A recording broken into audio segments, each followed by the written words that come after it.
Hello friends, welcome to our show women plus live. मैं हूं आपके साथ शिखा।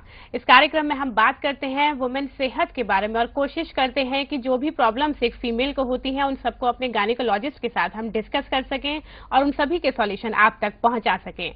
आज हम बात करेंगे अपने कार्यक्रम में ट्यूमर ऑफ यूटेरस यानी फाइब्रॉइड के बारे में। अगर आप भी कुछ जानना चाहते हैं और साथ ही वुमेन सेहत से जुड़े किसी भी सवाल का जवाब जानना चाहते हैं तो कॉल कर सकते हैं 01147545447 और साथ ही 48 पर। हमारे साथ आज स्टूडियो में मौजूद हैं gynecologist doctor Jyotsna Gupta. Doctor Jyotsna, welcome to the show. Thank you. Doctor साहब, आज बात करना चाहूंगी आपसे मैं फाइब्रॉइड के बारे में। सबसे पहले बताएं कि इसको कॉमन लैंग्वेज में क्या कहते हैं और एग्जैक्टली मेडिकली ये क्या प्रॉब्लम है। कॉमन लैंग्वेज में जो नॉर्मली यूट्राइन फाइब्रॉइड को रसोली कहा जाता है जी। जो भी मरीज या कोई भी आता है नॉर्मली अल्ट्रासाउंड में वो कहते हैं कि हमारे बच्चेदानी में रसोली है, इस चीज के लिए वो प्रेजेंट करते हैं। रसौली वैसे जैसे कहते हैं कि ये कोई कैंसर वाली चीज नहीं है। बच्चेदानी की रसौली बहुत बिनाइन होती है। जैसे नॉर्मली किसी किसी के स्किन में कुछ सेल जो नॉर्मली सेल्स होते हैं वो ग्रो कर जाते हैं किसी वजह से, वैसे ही बच्चेदानी के अंदर की जो लाइनिंग होती है, जो मसल्स होते हैं वो किसी वजह से बढ़ जाते हैं तो एक गांठ सी बन जाती है, उसको रसौली कहा जाता है। तो ये कोई कैंसर या कोई ऐसी चीज नहीं है, ये बहुत ही बिनाइन कंडीशन है जी। तो नॉर्मली जो मरीज है यूट्राइन फाइब्रॉइड का वो इसको रसौली ही कहता है। तो उससे जैसे डायग्नोज होता है तो वो घबरा जाता है कि पता नहीं ये क्या चीज है जो उसको हो गई है। जी डॉक्टर साहब, जैसे आपने बोला कि डायग्नोज होने के बाद पता चलता है कि पेशेंट की ये सही है या गलत है, लेकिन डायग्नोज किस तरह से इस प्रॉब्लम को करते हैं आप?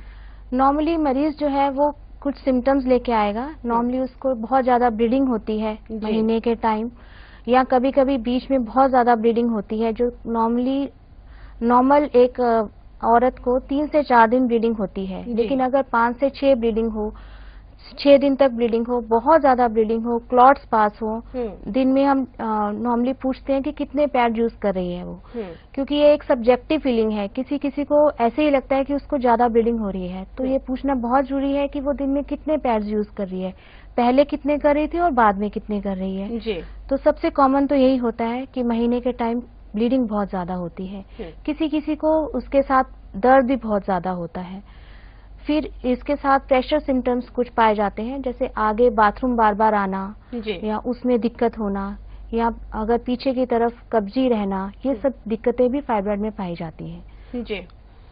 तो उसी के आधार पे आगे टेस्ट किया जाता है। तो फाइब्रॉइड को नॉर्मली अल्ट्रासाउंड से डायग्नोज हो जाता है। अल्ट्रासाउंड में एक बहुत ही अच्छे से क्लियर पिक्चर नजर आती है फाइब्रॉइड की, एक वेल लॉकुलेटेड, जिसको हम कहते हैं कि एकदम गोल गोल सा आकार का एक रसौली है बच्चेदानी में, वो पाई जाती है। तो अल्ट्रासाउंड सबसे कॉमन है डायग्नोज करने के लिए जी। दर्शकों, बातचीत कर रहे हैं आज हम फाइब्रॉइड के बारे में। अगर आपका भी कोई सवाल है वुमेन सेहत के बारे में तो कॉल कर सकते हैं 01147545447 और साथ ही 48 पर। डॉक्टर साहब, आपने ये तो बताया कि अल्ट्रासाउंड के थ्रू हम ये जान लेते हैं कि किसी पेशेंट को रसौली है यानी कि फाइब्रॉइड है या फिर नहीं है। किस एज ग्रुप में बेसिकली ये प्रॉब्लम ज्यादा कॉमनली पाई जाती है? ये जो बच्चेदानी की रसौली है सबसे कॉमन रिप्रोडक्टिव एज ग्रुप, जिसको हम कहते हैं कि आफ्टर 20 इयर्स से लेके 45 इयर्स तक के बीच में पाई जाती है जी। जिन बच्चों के जिनके अभी महीना शुरू नहीं हुआ है उनमें ये दिक्कत नहीं होती है, और जब महीना बंद हो जाता है उन औरतों में भी ये दिक्कत बहुत कम पाई जाती है, क्योंकि ये माना गया है कि ये हार्मोन्स रिलेटेड है। तो जब महीना आना बंद हो जाता है तो हार्मोन्स बंद हो जाते हैं, तो उस वजह से ये जो फाइब्रॉइड या रसौली है ये अपने आप छोटी हो जाती है या कभी कभी खत्म ही हो जाती है। तो इसलिए सबसे ज्यादा ये बीच के ग्रुप में 20 to 45 इयर्स की औरतों में ही पाया जाता है जी। डॉक्टर साहब, जैसे आपने बताया कि थोड़े टाइम के बाद अगर पीरियड्स बंद हो गए तो इसका साइज अपने आप धीरे धीरे बंद भी हो जाता है, तो क्या इसके कुछ टाइप होते हैं या एक ही तरह की फाइब्रॉइड्स होते हैं? बच्चेदानी के रसौली बहुत नॉर्मली 3 तरह के होते हैं जी। एक तो जो बच्चेदानी के अंदर की तरफ, अगर बच्चेदानी के अंदर की तरफ जिस तरफ कैविटी है उसमें ग्रो करे तो हम वो एक प्रकार का होता है। दूसरा होता है बच्चेदानी की वॉल के अंदर या उसके जो दीवार के अंदर उसमें ग्रो करता है, उसको इंट्राम्यूरल फाइब्रॉइड कहते हैं। जो बच्चेदानी के बाहर की तरफ ग्रो करता है उसको सब सिरोसल फाइब्रॉइड कहते हैं। तो कभी कभी जो बच्चेदानी के बाहर की तरफ ग्रो करता है वो इतना बड़ा हो जाता है कि उसकी एक छोटी सी स्टॉक या नीचे डंडा ही रह जाता है, उसको पेडंकुलेटेड फाइब्रॉइड भी कहा जाता है। तो इस तरह के नॉर्मली ये 3 ही प्रकार के फाइब्रॉइड होते हैं। और जो सिम्टम्स हैं किसी भी महिला को इस रसौली से सिम्टम्स आएंगे तो मोस्ट कॉमनली जो सिम्टम्स होते हैं वो जो बच्चेदानी के अंदर को ग्रो कर रही है या जो बच्चेदानी के वॉल के अंदर है फाइब्रॉइड, वो ही नॉर्मली दिक्कत देते हैं महीने के टाइम। जो बाहर की तरफ ग्रो करता है वो नॉर्मली प्रेशर सिम्टम्स, जैसे अगर आगे की तरफ ग्रो करेगा तो बाथरूम करने में दिक्कत होगी, बाथरूम बार बार आएगा। अगर वो पीछे की तरफ है तो पीछे की तरफ उसको बहुत भारीपन लगेगा, कब्जी की दिक्कत शिकायत हो सकती है। तो अलग अलग टाइप से जो प्रॉब्लम से कॉम्प्लिकेशन है वो भी अलग अलग तरह से फीमेल में सिम्टम्स आते हैं। डॉक्टर साहब फिलहाल एक कॉलर हमारे साथ जुड़ चुकी हैं दिल्ली से, उनका सवाल जानते हैं। हेलो हेलो जया जी, बताएं क्या जानना चाहती हैं? एक्चुअली मेरे को एंडोमेट्रियल सिस्ट की प्रॉब्लम है, उसकी वजह से मेरे को इनफर्टिलिटी सब ये प्रॉब्लम हो रहा है आजकल। जी, एज कितनी है आपकी? मेरी 34 है। जी, डॉक्टर साहब कोई सवाल करना चाहते हैं आप इनसे? हाँ, इनके सिस्ट का साइज क्या है? Endometrial cyst is 4.7 and 5.6। 4.7 and 5.6। जी बताएं जया जी। हेलो हेलो जी, मेरा एंडोमेट्रियल का सिस्ट है 5.6। अभी मैंने लेप्रोराइड के इंजेक्शंस भी लिए हैं जी। 3 लेप्रोराइड का मैंने कोर्स किया है। उसके बाद अभी चेक नहीं कराया, अभी मैंने अल्ट्रासाउंड नहीं करवाया है उसके बाद। जी, तो नॉर्मली जैसे इन्होंने बताया कि इन्होंने लेप्रोराइड के कोर्स किया है तो उसके बाद देखा गया कि जो एंडोमेट्रियल सिस्ट का साइज काफी कम हो जाता है। इनफर्टिलिटी, इनको कंसीव करने में प्रॉब्लम हो रही है। तो जो ये लेप्रोराइड के इंजेक्शंस लगते हैं नॉर्मली इससे कंसीव करने में मतलब ये नहीं कहेंगे कि हो ही जाएगा। अगर बहुत एंडोमेट्रियल सिस्ट होती है तो नॉर्मली ये इंजेक्शंस के साथ अगर कंसीव होता है तो विद इन 6 मंथ्स स्टॉप करने के बाद हो जाता है जी। अगर नहीं होता तो दे हैव टू मतलब she may have to go under surgical, कोई भी सर्जिकल प्रोसीजर करवाना पड़ेगा, चाहे वो लेप्रोस्कोपिक एंडोमेट्रियल सिस्ट को रिमूव करना पड़े। जी, तो ये डिपेंड करेगा कि अब इनका सिस्ट कितना कम हो गया है उस पे, तो इनको दोबारा अल्ट्रासाउंड करवाना पड़ेगा और उसके अकॉर्डिंगली फिर इनका फर्दर ट्रीटमेंट होगा। जी, डॉक्टर साहब एक और कॉलर दिल्ली से हमारे साथ। हेलो हेलो, बताएं विमला जी क्या जानना चाहती हैं? जी मेरे ना पीरियड की प्रॉब्लम आ जाती है, मैं 2-3 महीने होती नहीं हूँ जी। मैं इसके बारे में जानना चाहती हूँ कि मुझे क्या करना चाहिए। एज कितनी है आपकी? जी मेरी 27 है। जी, आप मैरिड है या अनमैरिड? जी अनमैरिड है। जी, कोई टेस्ट वगैरह आपने कराया है अभी तक? जी हाँ, मैंने अल्ट्रासाउंड वगैरह सब करवा लिए, ब्लड टेस्ट वगैरह में मैंने करवा लिए। जी, मैंने टेस्ट करवाए थे तो मुझे डॉक्टर ने यूँ बताया कि शादी के बाद प्रॉब्लम सही हो जाएगी। जी, डॉक्टर साहब क्या कहना चाहेंगे आप? नहीं, जो भी इन्होंने टेस्ट कराया है मुझे पूछना है कि उसमें इन्होंने नॉर्मली होता है कि दिल्ली में थायराइड की प्रॉब्लम बहुत कॉमन है, तो थायराइड के टेस्ट करवाए हैं या नहीं करवाए हैं? दूसरा अल्ट्रासाउंड में क्या आया है? बिमला जी, आपने थायराइड का टेस्ट कराया है? जी हाँ, मैंने करवाया है और उसमें कुछ भी नहीं आया। डॉक्टर ने कहा है कि थायराइड की प्रॉब्लम नहीं है मुझे।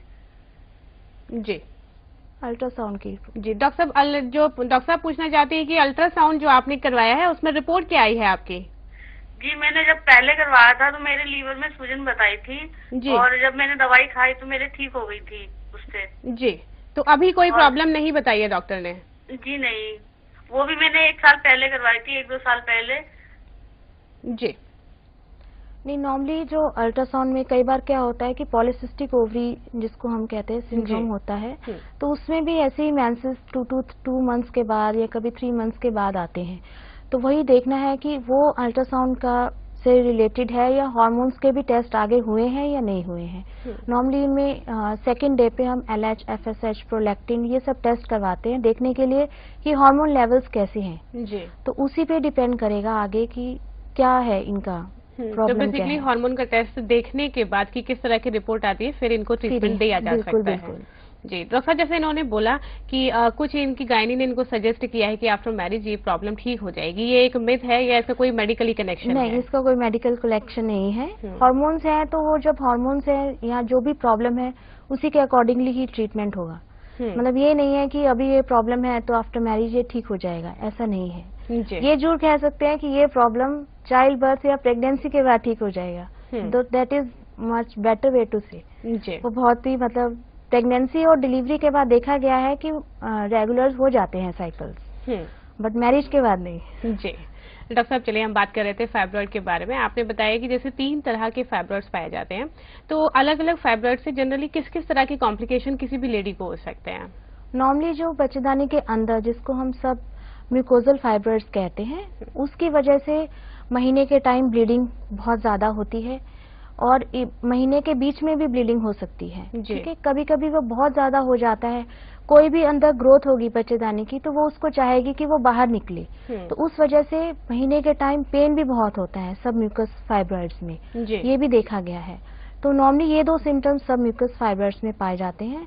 जो इंट्राम्यूरल होते हैं, जो बच्चेदानी के वॉल के अंदर होते हैं फाइब्रॉइड्स, वो भी ब्लीडिंग में ही कॉज करते हैं। नॉर्मली जो होता है, जब महीना आता है तो बच्चेदानी की जो वॉल है वो सिकुड़ती है, तो उसकी वजह से महीना धीरे धीरे कम हो जाता है। लेकिन जब ये इम्प्रॉपर वे में सिकुड़ती है फाइब्रॉइड रसोली की वजह से, तो महीना उतना ही ज्यादा आता है। कुछ लोकल चेंजेस भी होते हैं हार्मोन्स और इन्वायरमेंट में, जिसकी वजह से भी महीना ज्यादा आता है। नॉर्मली इन दोनों में महीने की ही प्रॉब्लम पाई जाती है।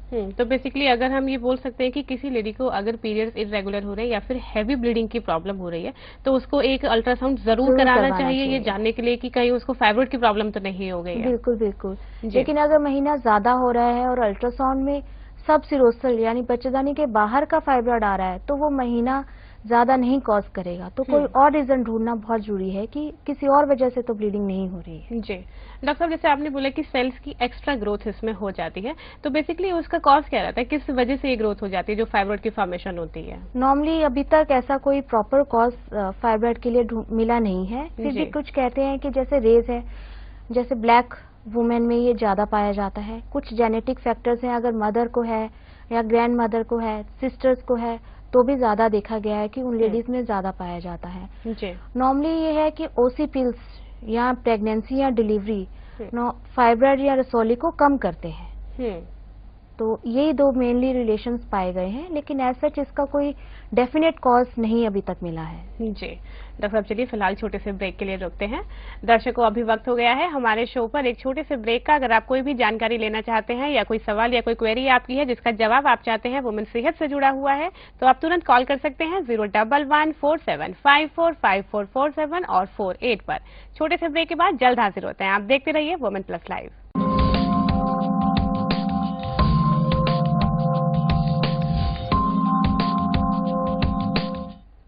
ब्रेक के बाद आप सभी का वुमेन प्लस लाइव में एक बार फिर से बहुत बहुत स्वागत है। वुमेन सेहत से जुड़े किसी भी सवाल के लिए आप तुरंत कॉल कर सकते हैं 01147545447 और साथ ही 48 पर। डॉक्टर साहब, ब्रेक पर जाने से पहले हम बात कर रहे थे फाइब्रॉइड के बारे में, जिसमें आपने बताया कि अलग अलग टाइप से क्या क्या कॉम्प्लिकेशन हो सकते हैं। इस फाइब्रॉइड का ट्रीटमेंट मेडिकली क्या अवेलेबल है? मेडिकली फाइब्रॉइड का कोई सच स्पेसिफिक कोई ट्रीटमेंट अवेलेबल नहीं है। 2-3 चीजें ही हैं। अगर किसी को महीना ज्यादा आता है या ऐसी दर्द की दिक्कत रहती है, तो उनको नॉर्मली पेन किलर्स या स्पेसिफिक जैसे होते हैं थैमसाइलेट वगैरह मेडिसिन देते हैं। किसी किसी को ओसी पिल्स पे भी डाल देते हैं ताकि उनके जो ब्लीडिंग है वो ज्यादा नहीं हो, अगर फाइब्रॉइड का साइज छोटा है, ज्यादा प्रॉब्लम नहीं है। इसके अलावा जो मेडिकली है, एक मेरिना या जिसको हम कहते हैं कि आईयूसीडी प्रोजेस्टेरोन से आईयूसीडी होती है, वो भी यूज की जाती है नॉर्मली उन पेशेंट्स के लिए जिसमें फाइब्रॉइड भी है और वो कॉन्ट्रासेप्टिव भी चाहते हैं, तो वो भी काफी हेल्पफुल पाई गई है। बाकी जो भी मेडिसिन हैं अभी तक जो यूज हुई हैं, वो सब रिसर्च लेवल पे हैं, एज सच अप्रूव्ड FDA के द्वारा नहीं हुई हैं। फिर भी यूज करते हैं, कई लोग मिफेप्रिस्टोन यूज करते हैं, कई डेनाजोल भी यूज करते हैं, लेकिन GnRH वगैरह भी यूज होता है, लेकिन इन सब के बहुत ज्यादा साइड इफेक्ट्स पाए गए हैं। तो नॉर्मली इन ओसी पिल्स पे और इथेमसाइलेट या ट्रेनेक्सा वगैरह देने से ही ब्लीडिंग कंट्रोल में हो जाती है। डॉक्टर साहब, जैसे आपने बताया कि कुछ साइड इफेक्ट हो जाते हैं, तो जितनी भी तरह की ये मेडिकेशन है या फिर जैसे मरीना आपने बताया आईयूसीडी हम यूज करते हैं, उससे क्या क्या साइड इफेक्ट हो सकते हैं? आईयूसीडी किसी देखो, एक तो क्योंकि ये थोड़ी सी प्रोजेस्टेरोन रिलेटेड होती है, मरीना के बहुत कम साइड इफेक्ट्स हैं, लेकिन जैसे नॉर्मली किसी को आईयूसीडी सूट नहीं करती है, पेन होती है या डिस्कम्फर्ट होती है, वो प्रॉब्लम मरीना के साथ भी पाई जाती है। एंड सेकेंड, ये कॉस्टली है, तो कईयों को लगता है कि इतनी कॉस्टली एक IUCD डालने से क्या मिलेगा, तो ये भी एक नॉर्मल धारणा है। तो इसलिए कुछ लोग ही मरीना का यूज करते हैं और उसको मरीज को कन्विंस करना बहुत मुश्किल हो जाता है कि हाँ ये बेटर ऑप्शन है rather than going for a surgery. Surgery कराने से तो बहुत बेटर है कि मरीना यूज किया जा सके। जी डॉक्टर साहब, फाइब्रॉइड का जो साइज है वो कितना मैटर करता है इसके ट्रीटमेंट में? साइज नॉर्मली छोटे फाइब्रॉइड का कोई ज्यादा दिक्कत नहीं करते हैं। हम ये कहते हैं कि जैसे बच्चेदानी का साइज पे डिपेंड करता है, अगर 12 वीक्स या उससे ज्यादा हो जाती है या पेट से उनको महसूस होनी शुरू हो जाती है, डिस्कम्फर्ट होती है, तो जरूर ट्रीटमेंट करवाना चाहिए। कई होते हैं कि छोटे फाइब्रॉइड 5 सेंटीमीटर 6 सेंटीमीटर के होते हैं, मरीज को कोई दिक्कत नहीं है, कोई हैवी ब्लीडिंग नहीं है, कोई दर्द नहीं है, किसी तरह की कोई परेशानी नहीं है जी। तो उसके लिए इलाज कराने की जरूरत नहीं है, लेकिन उसको जरूर फॉलोअप में रहना चाहिए अपने गायनेकोलॉजिस्ट से। हर 6 मंथ्स पे या 3 to 6 months depending on the size उनको चेकअप कराना चाहिए कि बच्चेदानी जो रसौली है वो बढ़ तो नहीं रही है। जी। तो क्लोज मॉनिटरिंग में कोई भी ट्रीटमेंट के बिना भी रहा जा सकता है। जी डॉक्टर साहब, एक कॉलर हमारे साथ दिल्ली से जुड़ चुकी है। हेलो। हेलो नीलम जी, बताएं क्या जानना चाहती हैं? ये मैम मैं जानना चाहती हूँ, मेरे को यूरिन प्रॉब्लम तो कोई भी नहीं है, लेकिन मेरे को इसमें स्मेल रहती है कभी कभी जी। और मेरा अंडरवेयर नीचे से थोड़ा सा खराब सा रहता है। जी। एज कितनी है आपकी? 47। जी डॉक्टर साहब, कुछ पूछना चाहती हैं आप इनसे? ये पूछना चाहती हूँ कि इनको नीचे इचिंग या कोई डिस्चार्ज वगैरह, मतलब फाइब्रॉइड की प्रॉब्लम से रिलेटेड ये कह रहे हैं कि यूरिन की प्रॉब्लम नहीं है, या वैसे कह रहे हैं ये कि यूरिन की प्रॉब्लम? 47। जी डॉक्टर साहब, जानना चाहती हैं कि आपको किसी तरह की कोई ईचिंग या बर्निंग सेंसेशन या कोई पेन, किसी तरह की प्रॉब्लम रहती है? किसी भी तरह की कोई प्रॉब्लम नहीं है। जी। इसके अलावा और कोई आपको प्रॉब्लम है? नहीं जी। जी। इनको सिर्फ स्मेल की प्रॉब्लम है, डॉक्टर साहब क्या कर सकते हैं उसके लिए? हाँ, इसके लिए नॉर्मली क्या होता है, जब स्मेल होती है तो दैट मीन्स कि अंदर कोई इन्फेक्शन हो रही है।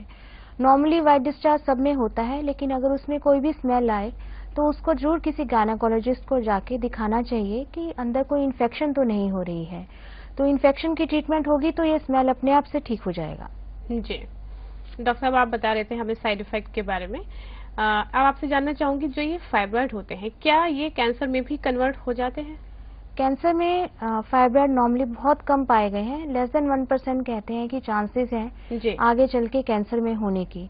और इसीलिए हम कहते हैं कि जो भी फाइब्रॉइड कंजर्वेटिव मैनेजमेंट के लिए छोड़ते हैं उनको अपने गायनेकोलॉजिस्ट को एवरी 6 मंथ्स तो कम से कम दिखाना चाहिए, ये देखने के लिए कि एकदम से बढ़ तो नहीं रही है रसौली। क्योंकि अगर कैंसर में अगर वो तब्दील होगी तो उसमें एकदम से ग्रोथ बहुत एकदम से बढ़ जाएगी, तो वो सबसे पहला सिम्टम यही होता है। तो इसीलिए क्लोज अपने चेकअप कराना बहुत जरूरी है। तो डॉक्टर साहब, जैसे आपने बोला कि कुछ फाइब्रॉइड ऐसे भी होते हैं जिनको कि ट्रीट करना जरूरी नहीं है, अगर वो 6 महीने तक उनकी ग्रोथ नहीं हो रही है तो किसी भी तरह की प्रॉब्लम क्रिएट नहीं कर सकते हैं। तो क्या इस कंडीशन में ऐसा भी होता है कि अगर कोई लेडी प्रेग्नेंट होना चाहती है तो प्रेगनेंसी में कोई कॉम्प्लिकेशन फाइब्रॉइड की वजह से आ सकते हैं? कंसीव करने में फाइब्रॉइड की वजह से कॉम्प्लिकेशंस बहुत कम पाए गए हैं। जिनको कंसीव नहीं होता, जैसे इनफर्टिलिटी जिसको हम कहते हैं, उसमें फाइब्रॉइड बहुत कम रोल, लेस देन 1% ही रोल प्ले करते हैं। जी। तो ये कहने के लिए कि उसको कंसीव फाइब्रॉइड की वजह से नहीं हो रहा है तो उसके लिए बाकी सारे टेस्ट कराने बहुत जरूरी है। नॉर्मली फाइब्रॉइड अगर जैसे सब म्यूकोजल है, अंदर की तरफ है, तो ही वो कंसीव करने में प्रॉब्लम देगा, क्योंकि वो जो है जो भी बच्चा बनेगा, जाइगोट जिसको हम कहते हैं अंडा, वो वहाँ पनपने नहीं देगा। सिर्फ इसी वजह से ही एक कंसीव करने में प्रॉब्लम हो सकती है। तो लेकिन ये कहना कि रसौली की वजह से ही कंसीव नहीं हो रहा, तो पहले बाकी टेस्ट अगर सब कुछ नॉर्मल आते हैं तो ही हम कहते हैं कि हाँ रसौली निकलवा लो तो कंसीव में भी हो जाए। जी। डॉक्टर साहब, एक और कॉलर हमारे साथ। हेलो। बात करो। हेलो। मैंने कहा मेरे को शुगर है, पेशाब बहुत आता है। हेलो। हेलो जी, बताएं क्या जानना चाहती हैं? डॉक्टर जी, मैं 60 साल की औरत हूँ, मेरे को शुगर है जी। और शुगर होने से मेरे को इतना बाथरूम आता है कि आके बैठते ही मेरे कपड़े गीले होने लगते हैं जी। और फिर मैं ठंडी हुई रहती हूँ जी। और भी कोई परेशानी है आपकी? मेरे को शुगर है ना। जी जी जी। डॉक्टर साहब, इनकी परेशानी शुगर की है, तो यूरिन प्रॉब्लम रहता है, क्या भाई करें? जो जिनको शुगर होता है उनमें यूरिन की प्रॉब्लम बहुत कॉमन होती है। यूरिन के नीचे इन्फेक्शन की भी प्रॉब्लम बहुत कॉमन होती है। जी। जब शुगर कंट्रोल में आएगा तो और तभी ये इन्फेक्शन भी कंट्रोल में आएगा। तो सबसे पहली चीज तो इनको अपनी शुगर कंट्रोल में करनी चाहिए। शुगर कंट्रोल में रहेगी तो ये यूरिन की प्रॉब्लम भी इनकी काफी हद तक सॉल्व हो जाएगी। दूसरा, इनको अपना लोकल एग्जामिनेशन किसी गायनेकोलॉजिस्ट के पास जाके करवाना चाहिए, ये देखने के लिए कि क्योंकि एज इनकी 60 हो गई है, तो कई बार होता है कि नीचे से बच्चेदानी का बाथरूम का रास्ता नीचे की तरफ आता है, कहीं उसकी वजह से तो इनको बाथरूम बार बार नहीं आ रहा है। तो इसलिए इनको एक चेकअप कराना चाहिए और अपनी शुगर कंट्रोल में करनी चाहिए। जी डॉक्टर साहब, आप बता रहे थे कि प्रेगनेंसी की वजह से क्या क्या कॉम्प्लिकेशन है प्रेगनेंसी में हो सकते हैं फाइब्रॉइड की वजह से, ये आपने यहाँ बिल्कुल क्लियर किया कि इसकी वजह से ऐसा बहुत ही कम होता है कि प्रेगनेंसी ना हो। क्या कुछ और कॉम्प्लिकेशन हो सकते हैं? हाँ, प्रेगनेंसी में अगर फाइब्रॉइड के साथ प्रेगनेंसी ठहर गई है तो उसकी अपनी कॉम्प्लिकेशंस होती हैं। पहले तो किसी किसी को होता है कि समय से पहले बच्चा होने की, जिसको हम प्री टर्म डिलीवरी कहते हैं, वो कॉमन होता है फाइब्रॉइड के साथ। लेकिन ये नहीं है कि अगर फाइब्रॉइड है तो नॉर्मल डिलीवरी पॉसिबल नहीं है। ये भी एक मिथ है कि रसौली है तो पता नहीं नॉर्मल डिलीवरी होगी या नहीं होगी। तो ये नहीं है कि फाइब्रॉइड जो है वो नॉर्मल डिलीवरी में हैम्पर करते हैं। सिर्फ जो बच्चेदानी के मुंह के फाइब्रॉइड होते हैं या नीचे की तरफ जो फाइब्रॉइड होते हैं, उनमें नॉर्मल डिलीवरी की पॉसिबिलिटी बहुत कम होती है, तो उनको हम कहते हैं कि सिजेरियन सेक्शन के लिए जाएं। लेकिन अगर कहीं के भी फाइब्रॉइड हैं तो आजकल नॉर्मली पेन्स जो है वो इतनी मेडिसिन हैं कि उनके साथ ऑगमेंट करके नॉर्मल डिलीवरी इज पॉसिबल। दूसरी ये चीजें हैं। दूसरा ये है कि जो फाइब्रॉइड प्रेगनेंसी की वजह से फाइब्रॉइड में भी ग्रोथ होती है, तो अनीमिया भी कॉमन पाया जाता है इन लेडीज में। दूसरा कि फाइब्रॉइड में एक रेड डिजनरेशन कहते हैं जो फर्स्ट और सेकंड ट्राइमेस्टर में कॉमन होती है। सेकंड ट्राइमेस्टर मतलब बीच के 3 महीने से 6 महीने के बीच में। तो उस टाइम पे एकदम से दर्द होना पेट में, किसी और कोई सिम्टम नहीं होता, सीवियर पेन होता है, फीवर होता है, तो उसको भी अगर हम कंजर्वेटिव ट्रीटमेंट में मतलब मेडिसिन से वो भी रिजॉल्व हो जाता है वो टाइम भी, और कोई इतनी मेजर इंटरवेंशन करने की जरूरत नहीं पड़ती है। जी डॉक्टर साहब, एक और कॉलर नोएडा से हमारे साथ। हेलो। हेलो, बताएं मनीषा जी, क्या जानना चाहती हैं? हाँ जी, मैं जानना चाहती हूँ मैम कि मुझे पीरियड्स जो है वो कम आते हैं जी, मतलब 1-2 दिन आते हैं और बहुत खुल के फ्लो नहीं हो पाता है जी। तो मैं चाहती हूँ, वैसे मुझे कोई प्रॉब्लम नहीं है और मेरी अभी शादी साल में हुई है, तो कई बार ऐसे होता है कि पीरियड्स के बाद जब इंटरकोर्स करे तो मुझे पेन होती है बहुत ज्यादा। जी, तो मुझे यही जानना है कि मुझे वैसे कोई प्रॉब्लम नहीं है। हाँ, पीरियड्स मेरी ना पहले ठीक आते थे लेकिन 4-5 साल से वो थोड़े कम हो गया, 1-2 दिन आते हैं, खुल के नहीं आता है। जी, एज कितनी है आपकी? जी, मेरी एज 27। जी।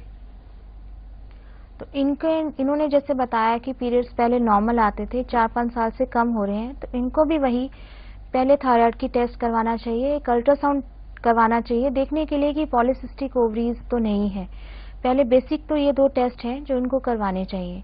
और जो ये कह रहे हैं कि आपस में जब रिलेशन करते हैं तो उसके बाद पेन होता है, तो उसके लिए इनको ये है कि लोकल किसी गायनेकोलॉजिस्ट को, लोकल कोई इन्फेक्शन तो नहीं हो रही है। इन्फेक्शन की वजह से भी कभी कभी पीरियड्स जो है कम आने शुरू हो जाते हैं, तो वो भी चेकअप इनको करवाना चाहिए। जी डॉक्टर साहब, थैंक यू सो मच। हमारे शो पर वक्त हो गया है, अब यहीं पर विराम देने का पूरी इन्फॉर्मेशन के लिए थैंक यू सो मच। दर्शकों, बातचीत करिए हमने डॉक्टर ज्योत्सना से, जिन्होंने हमें बताया फाइब्रॉइड्स के बारे में और साथ ही आपके सभी प्रॉब्लम्स का सॉल्यूशन दिया। तो आज के लिए हमारे कार्यक्रम में बस इतना ही, मुझे दीजिए आज्ञा, नमस्कार।